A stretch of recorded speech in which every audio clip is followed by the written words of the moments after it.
Good morning all of you. Myself Richa Shrotriye. Now we will discuss about comparing quantities. ये आपकी class का 8th chapter है. तो comparing quantities पहले हम टॉपिक से ही क्लियर करेंगे कि इसका मीन क्या होता है. कंपेयरिंग का मतलब है तुलना करना. तुलना का मतलब एक वस्तु इतने की आती है, दो कितने की आएंगे, चार कितने की आएंगे, लाभ लाभ लाभ. मतलब कोई चीज़ कम की है या ज़्यादा की है या छोटी है या बड़ी है, ये तुलना करना होता है. क्वांटिटीज़ मतलब मात्राएं.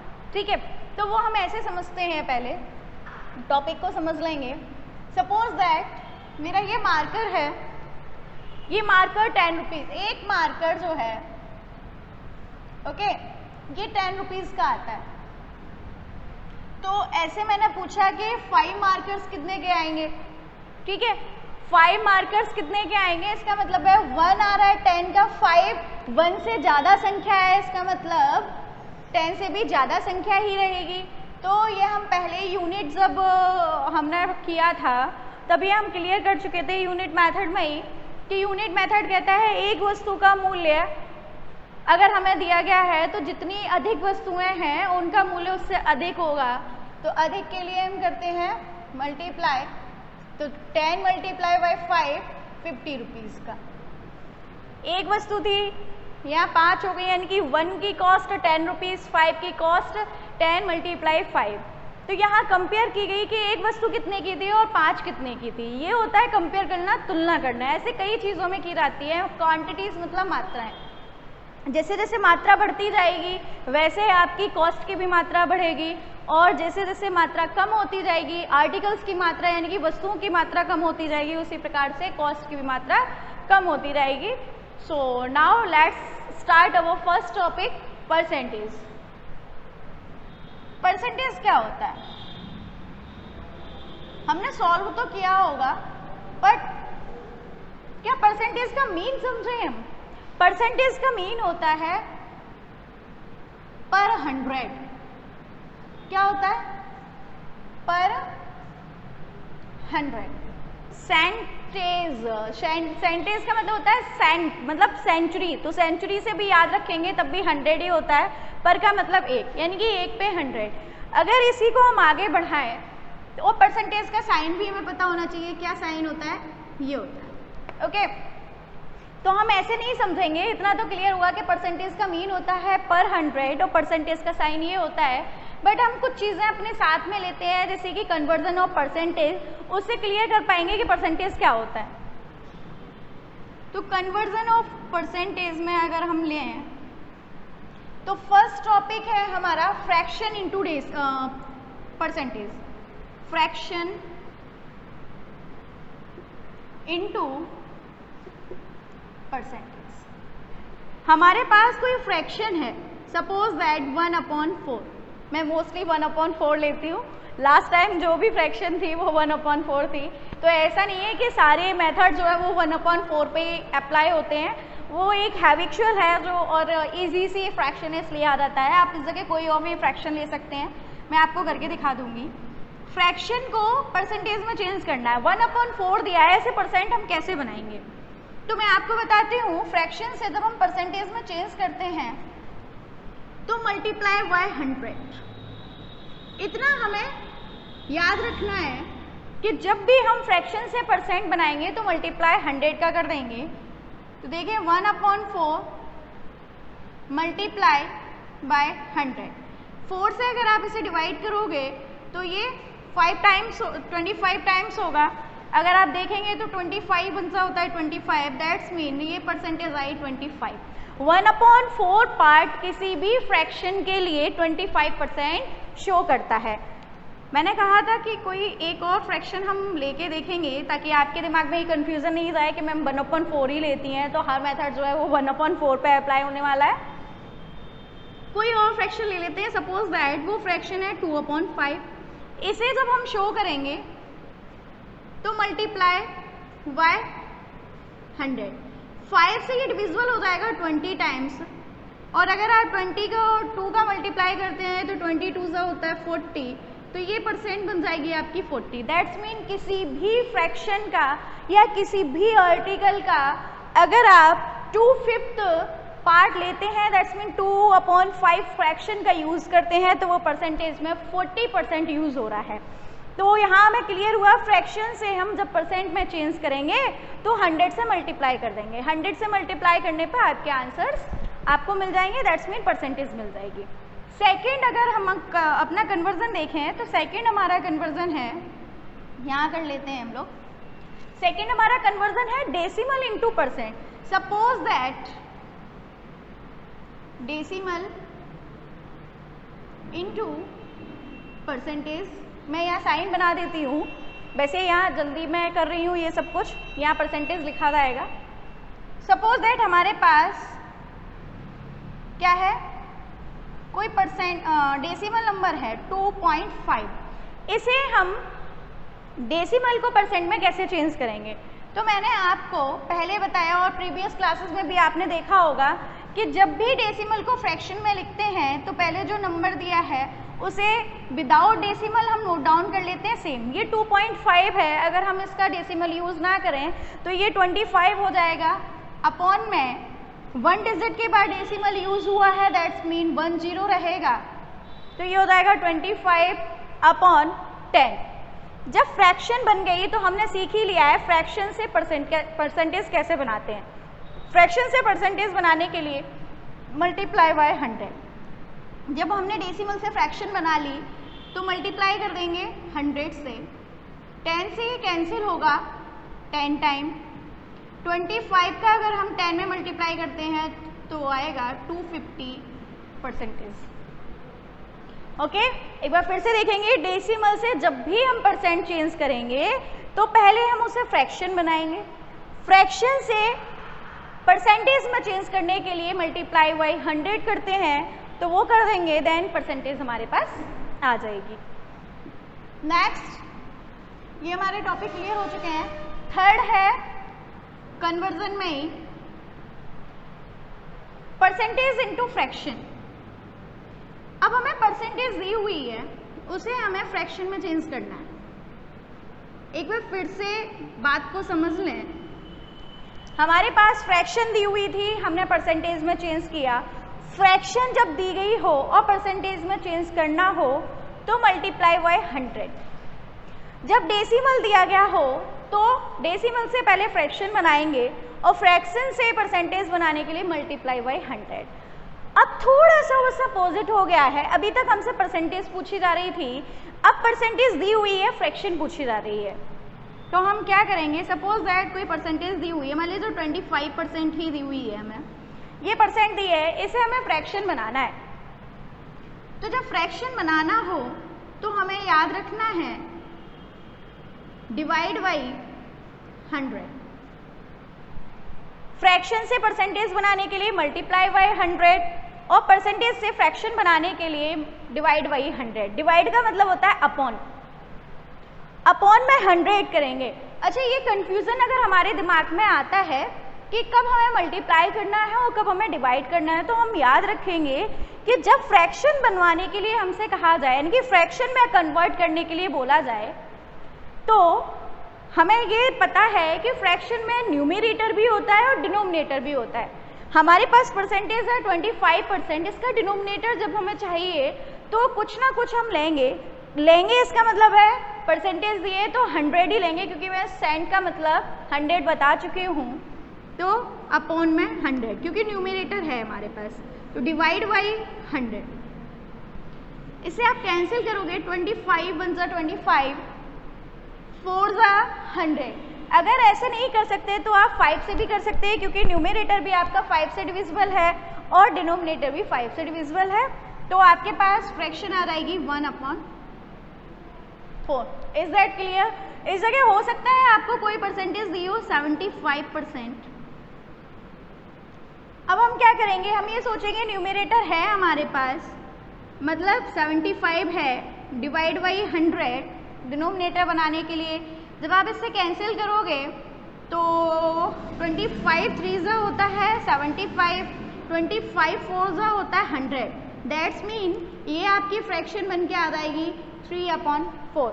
ये भी आप 5 से डिविजिबल है तो कर सकते हो। ओके, तो हमारी 3 चीज़ें कन्वर्जन में क्लियर हो जानी चाहिए, फ्रैक्शन से परसेंटेज बनाना, डेसिमल से परसेंटेज बनाना और परसेंटेज से फ्रैक्शन बनाना। अगर कोई कहता है परसेंटेज से डेसिमल बनाओ, बड़ा इजी है, पहले फ्रैक्शन बना लीजिए और फिर फ्रैक्शन से डेसिमल बना देंगे। कैसे? 4 का डिवाइड कर देंगे 3 में।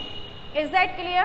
तो हमारे ये 3 टॉपिक क्लियर हो गए। कन्वर्जन का एक टॉपिक और रह जाता है, वो है 4, कौन सा है? Ratio into percentage.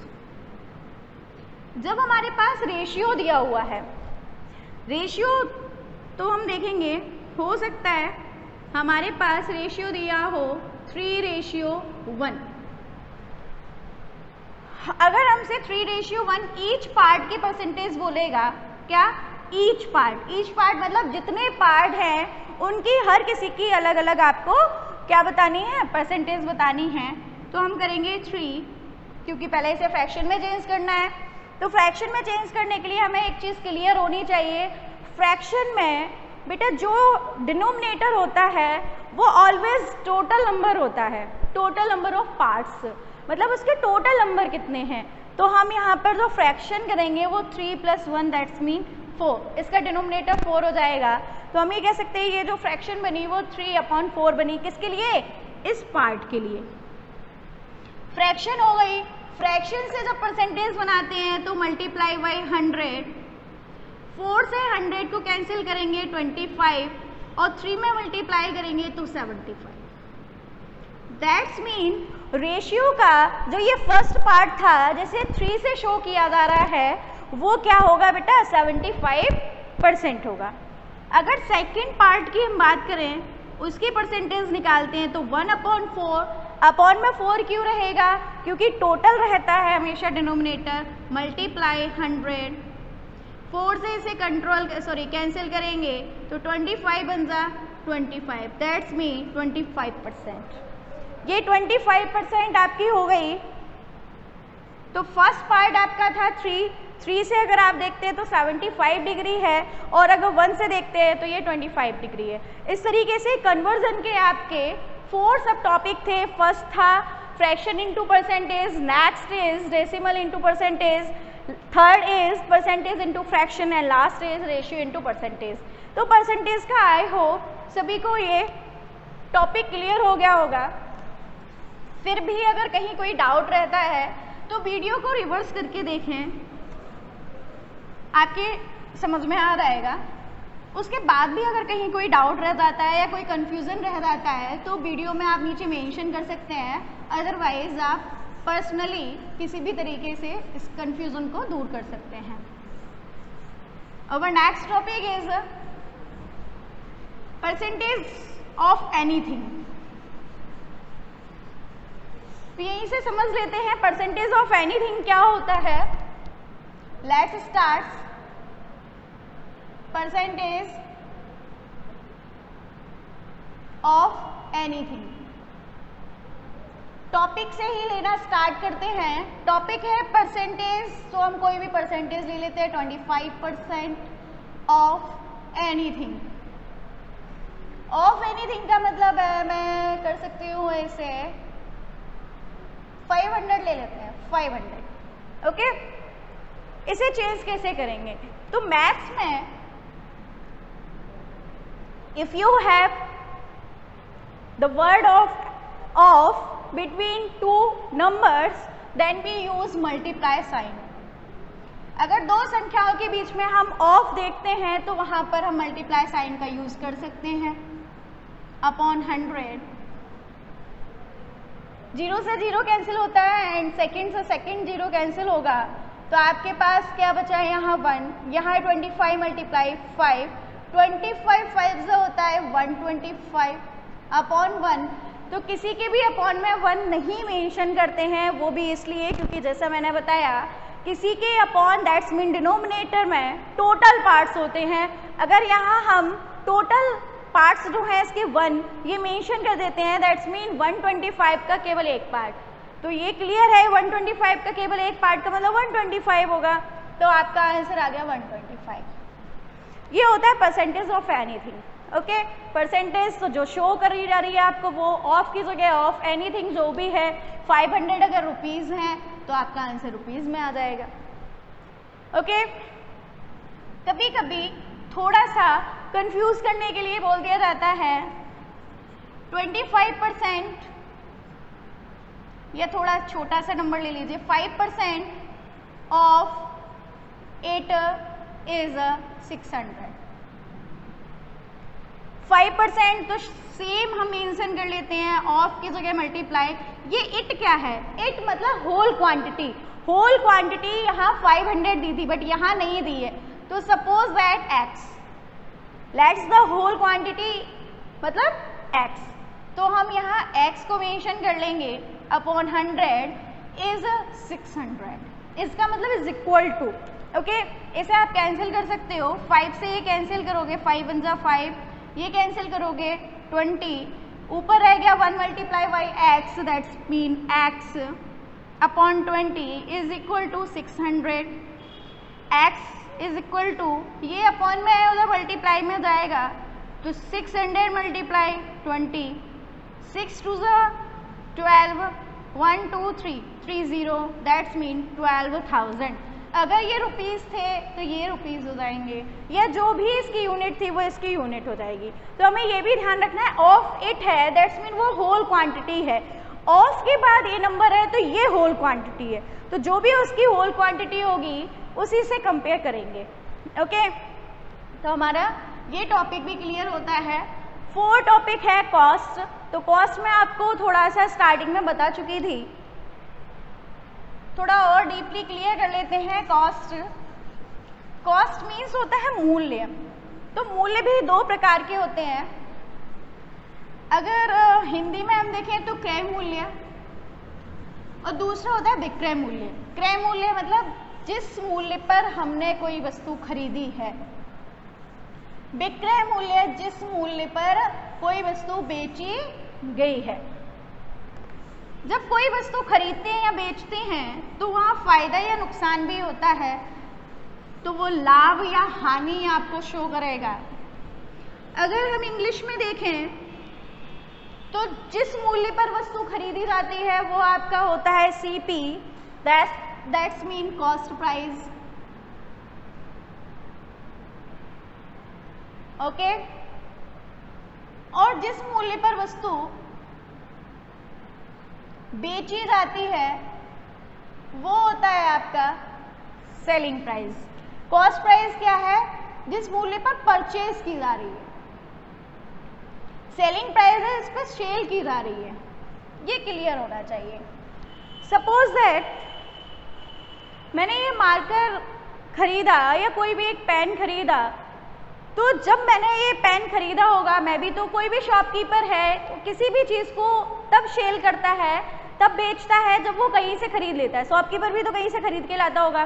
तो शॉपकीपर जिस मूल्य पर खरीद कर लाया है वो उसका कॉस्ट प्राइस है। ओके, और जिस मूल्य पर वो आपको बेच रहा है, दे रहा है, वो आपका सेलिंग प्राइस है। मैंने जिस मूल्य पर परचेज की थी मार्केट से या कहीं से भी, वो मेरा कॉस्ट प्राइस है। कॉस्ट प्राइस को इन शॉर्ट बोलते हैं C for cost, P for price, that's mean CP। और जिस मूल्य पर मैं बेचूंगी आपको वो होगा SP, that's mean selling price. Okay, जब मैंने कोई वस्तु खरीदी और बेची तो उसके बीच में एक स्टेप होती है प्रॉफिट और लॉस की। या तो मुझे फायदा होगा बेचने पर या फिर मुझे लॉस होगा। मान लीजिए इस मार्कर को 15 रुपीज़ में खरीदा गया, मैं आपको तब बेचूंगी, पहले कहीं खरीद लूंगी। मैंने खरीदा इसे 15 रुपये में और सेल कर दिया 20 रुपीज़ में। ओके, अब आप मुझे देखकर ही बता सकते हैं कि मैम आपने खरीदा तो 15 रुपये में था, 15 रुपीज़ में था, मैम आप बेच रही हो, सेल कर रही हो 20 रुपीज़ में, तो आपको तो मैम फ़ायदा हो गया है ना। फ़ायदा मतलब प्रॉफिट, मतलब प्रॉफिट। तो प्रॉफिट कब होता है? जब SP CP से ज़्यादा होता है। SP is greater CP। देखो SP ज़्यादा है, CP कम है। ओके, इसी जगह अगर मैं कर देती हूँ CP is equal 20 rupees, SP कितना है 15 रुपीज़। मैंने कोई वस्तु 20 रुपये में खरीदी और उसे 15 में बेच दिया, तो मुझे फ़ायदा हुआ या नुकसान, यानी कि प्रॉफिट हुआ या लॉस। तो यहाँ देखते हैं प्रॉफिट हो रहा है या लॉस। मैंने परचेज की थी 20 रुपीज़ में एंड मैं आपको सेल कर रही हूँ 15 रुपीज़ में, तो यहाँ क्लियर हो रहा है कि यहाँ लॉस होगा। तो ये एक चीज़ क्लियर होती है साथ में कि लॉस कब होता है, जब SP is less than CP। We get loss when SP is less than CP। SP कम होगा, ये देखें SP कम है, ये 15 रुपीज़ है, CP ज़्यादा है 20 रुपीज़ है। तो ये हमें क्लियर हो जाना चाहिए कि जब भी हम कॉस्ट पढ़ते हैं तो कुछ बेसिक चीज़ें होती हैं, वो बेसिक चीज़ें हैं CP that's mean cost price, जिस मूल्य पर हम कोई वस्तु परचेज करते हैं, सेलिंग प्राइस, जिस कॉस्ट पर हम कोई वस्तु सेल करते हैं। और सेल करने में और कॉस्ट यानी कि खरीदने में हमें दो स्टेप क्लियर करनी होती हैं, प्रॉफिट एंड लॉस, फायदा और नुकसान। वो ये आपका क्लियर हो गया। अवर लास्ट टॉपिक इज बोरो और लॉन। बोरो और लॉन, बोरो मीन्स उधार लेना, लॉन कर्ज लेना। किसी से हमने उधार लिया, सपोज दैट बैंक से हमने उधार लिया या आप मुझसे लेकर गए, मैं आपसे लेकर गई, तो ऐसा तो है नहीं कि आप आए मेरे पास, आपने कहा मैम मुझे 10,000 रुपीज़ दे दीजिए, मैम ने आपको 10,000 रुपीज़ दे दिए और बोल दिए जाओ जब मन चाहो तब वापस कर देना।